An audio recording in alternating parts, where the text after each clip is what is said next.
तो हेलो दोस्तों, आज जो मूवी मैं आपके लिए लेकर आया हूँ, इस मूवी का नाम है ब्रोकन।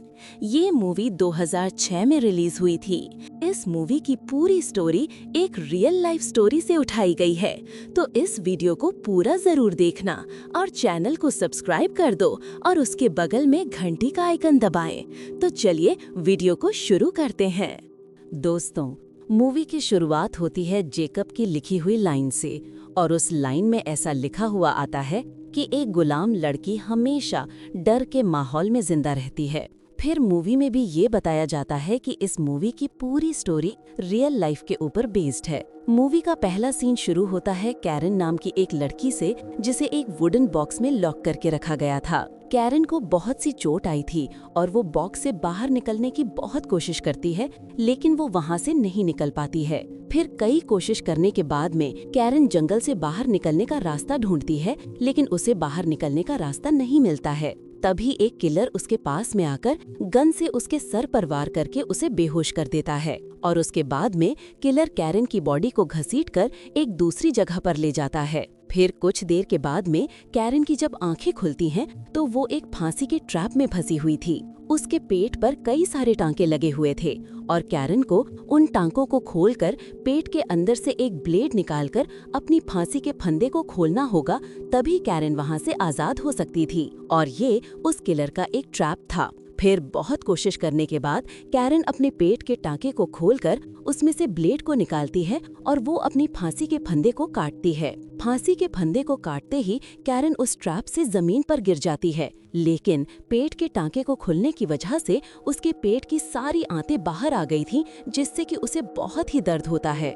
फिर किलर उसके पास में आता है और उसे दो ऑप्शन देता है कि या तो वो उसकी गुलाम बनकर रहे या फिर वो अपनी मौत को एक्सेप्ट करे। कैरन इतना दर्द सह नहीं पा रही थी, तो इसलिए वो किलर के गन से खुद को शूट करके अपनी जान ले लेती है।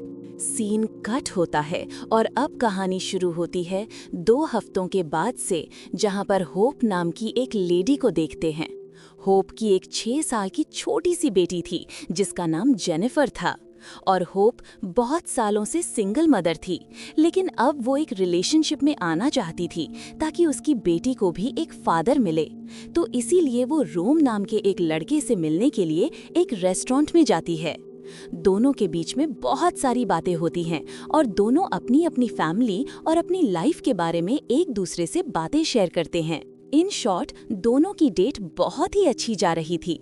अब रात को होप घर आती है, जहां पर उसकी दोस्त सारा उसकी बेटी जेनिफर की बेबी सिटिंग कर रही थी। सारा होप को उसकी डेट के बारे में पूछती है, जहां पर होप उसे बताती है कि उसकी डेट बहुत ही अच्छी गई। होप रोम के साथ में रिलेशन को कंटिन्यू करने का सोच रही थी और उसके बाद में सारा अपने घर पर चली जाती है। फिर होप अपनी बेटी के रूम में जाती है, जहां पर उसकी बेटी जेनिफर अपने सॉफ्ट टॉय को लेकर सो रही थी। होप कुछ देर तक जेनिफर के साथ में बैठी रहती है और ये सीन यहीं पर कट होता है। लेकिन अगले सीन में हम होप को कैरन की ही तरह उसी वुडन बॉक्स के अंदर लॉक्ड देखते हैं। होप को अपने पेट पर भी बहुत ही दर्द हो रहा था और वो लात मारकर और अपने हाथों से उस बॉक्स का डोर खोलने की कोशिश करती है, लेकिन वो बॉक्स उससे नहीं खुल पाता है।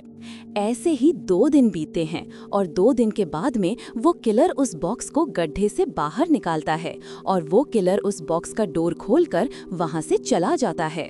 होप बॉक्स से बाहर निकलकर अपने पेट को देखती है, जहां पर कई सारे टांके लगे हुए थे। उसे अब अपनी बेटी जेनिफर की भी फिक्र हो रही थी और पास में उसे जेनिफर का वही सॉफ्ट टॉय दिखाई देता है। उस समय वही किलर वहां पर आता है और गन से होप के सर पर वार करके उसे बेहोश कर देता है। होप की जब आंखें खुलती हैं तो वो कैरन की तरह वैसे ही एक ट्रैप में फंसी हुई थी और उसके सामने उसकी फ्रेंड सारा की डेड बॉडी लटकी हुई थी। सारा के पेट की सभी आंतें जमीन पर गिरी हुई थीं और उन आंतों पर टांके भी थे, मतलब कि सारा ने ब्लेड निकालने के लिए अपने टांके खोल लिए थे, लेकिन वो दर्द की वजह से जिंदा नहीं बच पाई थी। अब थर्ड डे किलर होप के पास में आता है और उसे एक शार्प लकड़ी देता है अपने टांके खोलने के लिए। अब वो टांकों को खोलकर अपने पेट के अंदर से ब्लेड निकालकर अपने फांसी के फंदे को खोलकर ही होप इस ट्रैप से जिंदा बच सकती थी। होप ऐसा करना तो नहीं चाहती थी, लेकिन सारा की डेड बॉडी की हालत देखकर वो मजबूरी में अपने पेट के टांके को काटने लगती है और उसे ऐसा करने में बहुत ही दर्द हो रहा था। लेकिन फिर भी होप किसी तरह अपने टांके को खोल लेती है। फिर इसके बाद में होप अपने पेट के अंदर हाथ डालकर ब्लेड को निकाल लेती है और टांके खुलने की वजह से उसके पेट की आंतें बाहर आ रही थीं। अब एक हाथ से वो पेट को पकड़ रही थी और दूसरे हाथ से वो ब्लेड को लेकर फांसी के फंदे को खोलती है। फंदा जब कट जाता है तो होप जमीन पर गिर जाती है। तभी किलर उसके पास में आता है और किलर होप के पेट पर फिर से टांके लगाता है। साथ ही वो उसके जख्मों पर बैंडेज भी लगाता है। अब दर्द के कारण होप बेहोश हो चुकी थी। फिर वहीं पास में हम बहुत सारे ह्यूमन स्कल को भी देखते हैं, जिसे देखकर समझ आ रहा था कि किलर के हाथों तो बहुत सी लड़कियां ठीक इसी तरह मारी जा चुकी हैं। अब किलर होप के कपड़ों को धोता है, उन्हें साफ करता है और उसे अपने साथ अपनी जगह पर ले जाता है। जंगल के अंदर किलर ने अपना एक छोटा सा कैंप जैसा बनाया हुआ था, जहां पर वो रहता था और जो भी लड़की उसके पहले ट्रैप को पार कर लेती थी, वो लड़की भी वहां पर उसके साथ में रहती थी। फोर्थ डे को होप को जब होश आता है तो किलर उसके सामने बैठा हुआ था और अब होप के जख्म भी ठीक हो चुके थे, लेकिन किलर ने होप को एक चेन से बांध कर रखा हुआ था। फिर कुछ देर के बाद में किलर होप को पानी और खाना देता है। होप बहुत दिनों से भूखी थी, तो इसलिए वो जल्दी जल्दी उस खाने को खा लेती है। खाना खाने के बाद होप अपनी बेटी जेनिफर के बारे में किलर से पूछती है। किलर उसे बताता है कि होप का अब इस दुनिया में कोई भी नहीं है और अब वही उसकी फैमिली है। वो बार बार अपनी बेटी के बारे में पूछे जा रही थी, तो इसलिए गुस्से में किलर उसे थप्पड़ मारता है और उसे वहीं पर छोड़कर अपने टेंट में सोने के लिए चला जाता है। अब अगले दिन यानी कि फिफ्थ डे को किलर होप को कुछ बर्तन साफ करने को बोलकर शिकार करने के लिए चला जाता है और यहाँ पर किलर एक चाकू को भूल गया था। किलर के जाने के बाद में होप अपनी चेन के लॉक को खोलने की कोशिश करती है, लेकिन उसे वो लॉक नहीं खुल पाता है। तभी उसे वो चाकू नजर आता है और होप उस चाकू को उठाने जाती है, लेकिन चेन से बंधा होने के कारण वो चाकू तक नहीं पहुंच पा रही थी। तब वो एक लकड़ी की हेल्प से उस चाकू को अपने पास में खींचती है। किलर भी शिकार करके वापस आ चुका था, तो इसलिए होप फिर से अपनी उसी जगह पर बैठ जाती है और चाकू को अपने पास में छुपा लेती है। किलर वहां पर आता है और बर्तनों को साफ देखकर वो होप से बहुत ही खुश था, तो इसीलिए वो होप को एक छोटा सा फ्रूट देता है। अब किलर के पीछे मुड़ते ही होप उसके ऊपर हमला करने वाली थी, लेकिन किलर से वो लड़ नहीं पाती है और किलर उसे थप्पड़ मारकर चाकू छीन लेता है। अब असल में ये सब किलर का एक ट्रैप था। वो होप की लॉयल्टी को चेक करना चाहता था, तो इसीलिए किलर ने जानबूझकर चाकू को वहां पर छोड़ दिया था। किलर होप को धमकी देता है कि अगर उसने भागने की कोशिश की तो वो उसके घुटनों की नर्व्स को काट देगा और उसके बाद में होप भागना तो क्या, चल भी नहीं पाएगी। अब किलर होप के पैर में से चेन निकालकर उसके गले में चेन को लॉक कर देता है और उस लॉक की चाबी अब हमेशा किलर के पास में रहने वाली थी। अब सिक्स्थ डे को किलर होप को गार्डनिंग टिप्स की एक बुक देता है और वो उसे अपना वेजिटेबल गार्डन दिखाता है और अब होप की रिस्पॉन्सिबिलिटी थी उस गार्डन को संभालने की। अगर उस गार्डन का एक भी प्लांट मारा गया तो किलर उसे मारने की धमकी देता है। डर की वजह से होप किलर की सभी बातें मान रही थी और वो गार्डन का भी ध्यान रख रही थी। फिर रात को होप किलर से पूछती है कि वो यहाँ पर क्यों है, आखिर किलर ने उसे वहाँ पर क्यों कैद करके रखा हुआ है। लेकिन किलर होप की बातों का कोई जवाब नहीं देता है और वहाँ से उठकर चला जाता है। अब आधी रात को होप जब गहरी नींद में थी तो किलर उसके पास ही बैठकर उसकी बॉडी को देख रहा था और होप को इस बारे में बिल्कुल भी पता नहीं था। उसे देखकर ही ऐसा लग रहा था कि किलर होप के साथ में इंटीमेट होना चाहता था, वो भी बिना उसकी परमिशन के। अब अगले दिन होप जब गार्डन का काम कर रही थी तो उसे एक बहुत ही ब्यूटीफुल फ्लावर दिखाई देता है, जिसे देखकर होप को बहुत ही अच्छा लगता है। लेकिन जब किलर को वो फ्लावर दिखता है तो वो उस फ्लावर को तोड़कर फेंक देता है। किलर नहीं चाहता था कि होप उसके अलावा किसी भी पर्सन या फिर किसी भी चीज को लेकर अपना प्यार दिखाए। उसके बाद में किलर होप को नहलाने के लिए एक लेक के पास में लेकर जाता है और होप जब अपने कपड़े उतारकर नहा रही थी तो किलर उसे ही देखे जा रहा था, जिससे कि होप को भी समझ में आ गया था कि किलर को ऐसे अपने जाल में फंसाना है। तो इसलिए लेक से वापस कैंप में आने के बाद में होप किलर से बहुत ही अच्छी तरीके से बिहेव कर रही थी और वो उसे सिड्यूस भी कर रही थी। किलर भी उसके जाल में फंस जाता है और फिर दोनों इंटीमेट होते हैं।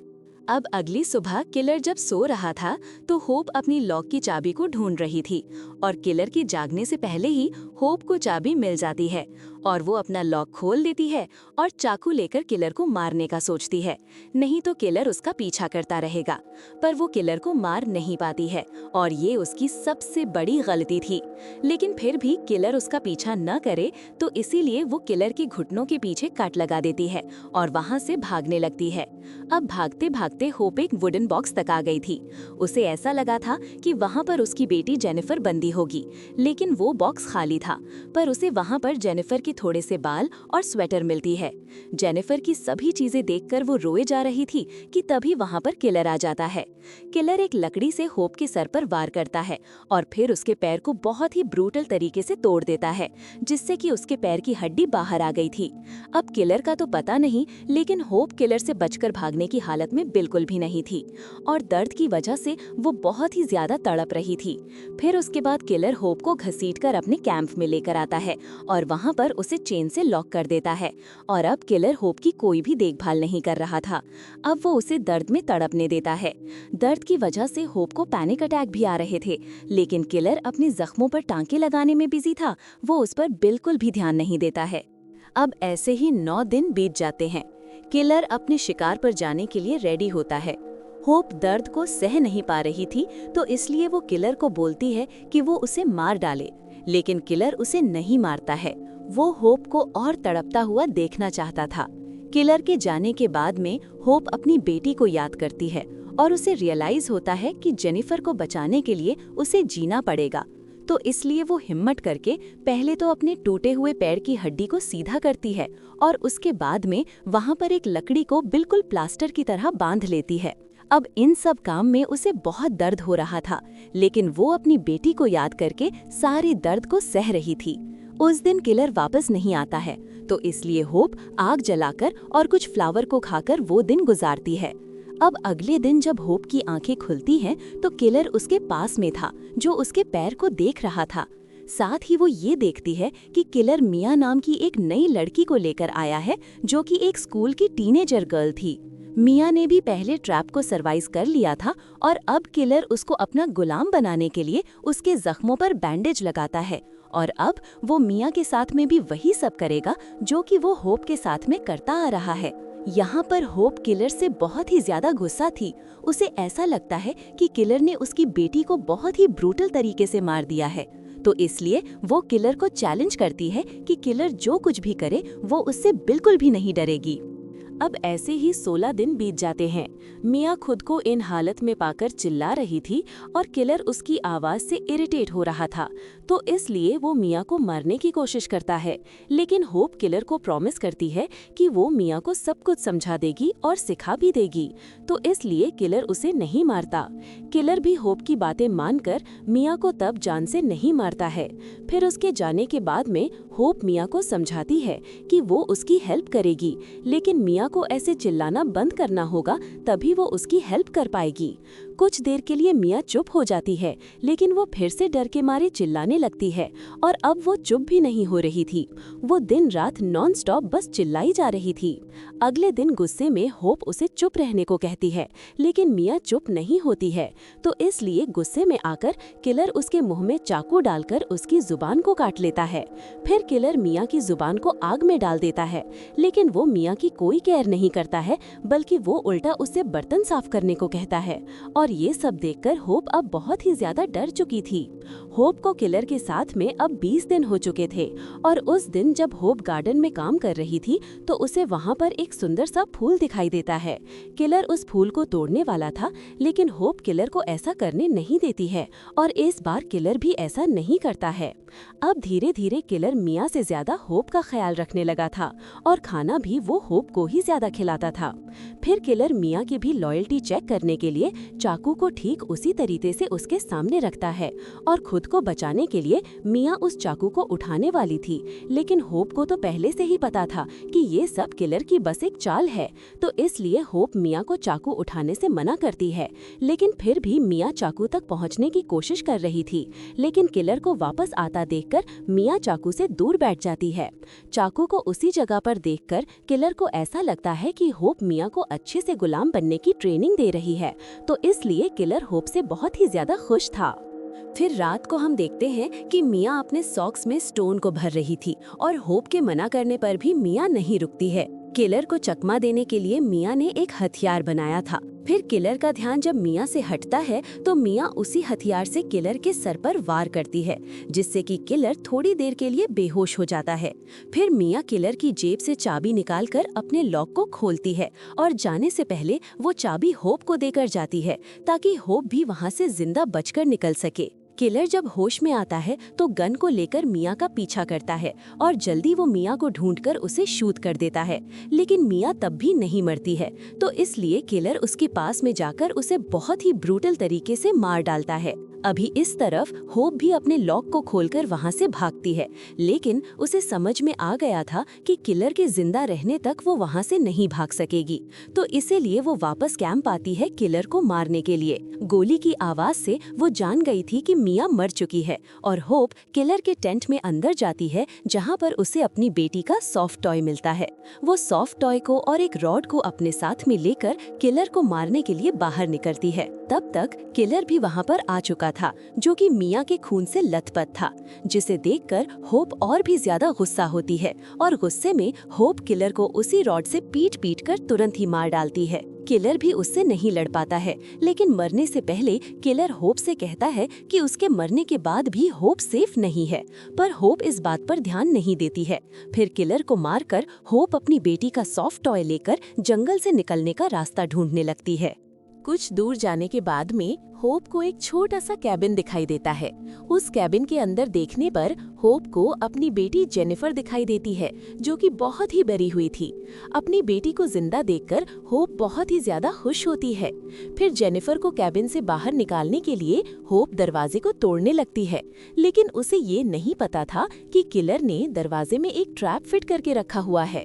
जब होप दरवाजे को खोलती है तो वो ट्रैप ऑन हो जाता है और उसमें से 2 लोहे की कीलें होप की आंखों में शूट होती हैं, जिससे कि होप की दोनों आंखें फूट जाती हैं। ये सब जेनिफर अपनी आंखों के सामने देख रही थी, जिससे कि उसके दिमाग पर बहुत ही गहरा असर पड़ता है। मतलब कि किलर ने ये सही कहा था कि उसके मरने के बाद भी होप सेफ नहीं है।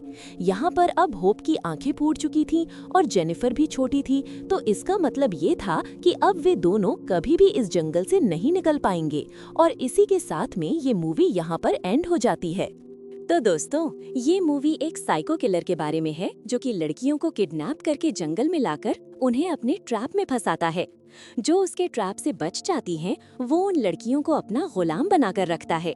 ठीक इसी तरह उसने कई लड़कियों को मारा, लेकिन होप को उसका गुलाम बनना मंजूर नहीं था, क्योंकि उसकी एक बेटी थी। उसने अपनी बेटी के लिए उस किलर से लड़ाई की और उस किलर को मारकर उसने अपनी बेटी को बचाया।